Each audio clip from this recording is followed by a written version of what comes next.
What's going on, everyone? Kyle Yates here with the Fantasy Pros Football Podcast. Thanks for joining us. As always, you can find our brand new content every week at youtube.com/fantasypros, as well as on Instagram, Facebook, and Twitter. Don't forget to like, subscribe, and follow while you're there. Let's get right to it, because today I'm taking a look at 8 players that I just cannot get on board with drafting in 2021. I'm going to be honest. I prefer positivity. I love talking about the players who could take a major step forward in their NFL career, like sleepers, breakouts, values, but I don't get as excited when I have to point out players that might disappoint fantasy managers. And let me be clear, these players I'm about to mention are not going to be ones that you'll drop onto your waiver wire by week 5. They're still going to provide you with fantasy value. Instead, this is all in contrast to where they are going in ADP and the draft pick you'll have to spend to acquire them. Are they good players? Absolutely. Are they worth the investment at their current price tag? Let's find out. Number 8, Tyler Lockett, wide receiver, Seattle Seahawks. If you're looking for a boom or bust wide receiver, look no further than Lockett. While his 2020 stats look great, there's a greater context that doesn't come across when looking at the fact that he finished with 1,054 receiving yards and 10 touchdowns last season. The majority of Lockett's production came in 3 games last year, which is extremely concerning for fantasy managers that are playing in weekly redraft leagues. He absolutely comes with week winning upside, but there's the potential that he can hurt your fantasy lineup if he doesn't come through with a huge performance. This all comes down to Lockett's value point and where you're able to get him in drafts. If you're able to secure him as a wide receiver 3 on your roster, this is enough of a discount to where you can live with the potential range of outcomes. However, if you're needing to rely on him as a wide receiver 2 or a consistent producer to keep your lineup in matchups, this is a strategy that can lead to a lot of heartache. We know what Lockett can be for fantasy, so he's still worth selecting in your drafts this year. However, at his current ADP of wide receiver 20, that's too high for the level of inconsistency he brings. Number 7, Michael Thomas, wide receiver, New Orleans Saints. After dealing with an injury for the majority of last season, Michael Thomas underwent surgery in June to fully fix the issue, and he's now projected to be out for the first part of the season. It's a bit of a mystery right now as to exactly how long he's going to be out, but it doesn't look good for his draft stock heading into fantasy football draft season. After projecting him to miss the first 5 games of the season, Thomas dropped from wide receiver 12 in my projections to wide receiver 44.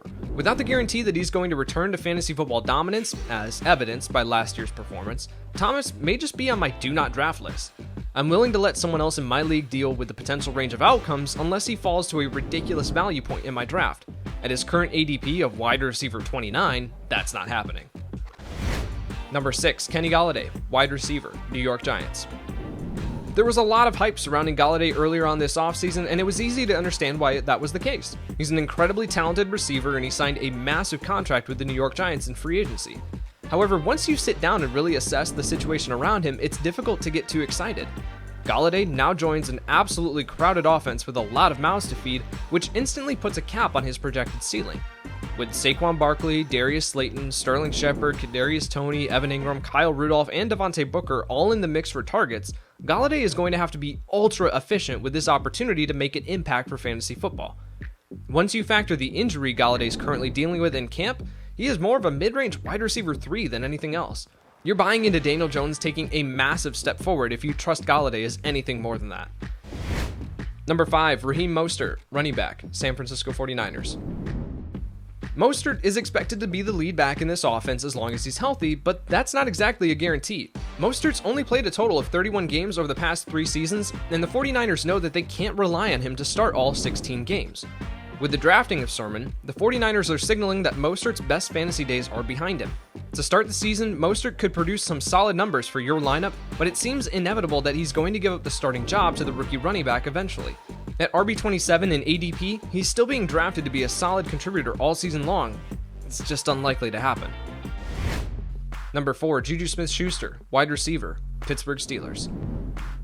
After being viewed as the consensus dynasty wide receiver 1 just a couple of years ago, SmithSchuster has taken a free fall down rankings recently. After putting up underwhelming numbers in 2020, JuJu only signed a very small deal in free agency to remain in Pittsburgh. Everything that this team has done this offseason signals that JuJu might be in for another down year, unfortunately. With the addition of Najee Harris in the first round, this team should return to a more balanced approach, and Harris will take away some work as a receiver out of the backfield. Additionally, the selection of Pat Freiermuth in the second round indicates that this team could be moving towards more of a 12 personnel approach with Matt Canada now at OC. This effectively takes JuJu off the field as the slot receiver, therefore limiting his fantasy projections. JuJu will still have weeks of being fantasy relevant, but he fits more as a low-end flex option in my rankings versus a guaranteed wide receiver 3. There doesn't seem to be much upside to selecting him at his current ADP. Number 3, Noah Fant, tight end, Denver Broncos. Fant's had sky-high expectations since he came into the league, but he has yet to deliver the consistent production that fantasy managers were hoping for from him. The QB play has certainly hurt him, and now he has several other receiving weapons to worry about this year. With Cortland Sutton, Jerry Jeudy, KJ Hamler, Albert Okwuegbunam, Melvin Gordon, and Javonte Williams all vying for targets, it's difficult to find a path for how Fant returns value on his current ADP. He has the talent, we can all acknowledge this, but if he doesn't get the targets necessary to be a viable fantasy asset, it doesn't much matter. At his current ADP of tight end 7, that's drafting him above his ceiling. Number 2, Dallas Goedert, tight end, Philadelphia Eagles. Does Goedert have the talent to be a top 5 tight end in fantasy football? Absolutely. Will he finish around that range if Zach Ertz is still on this roster? Almost certainly not.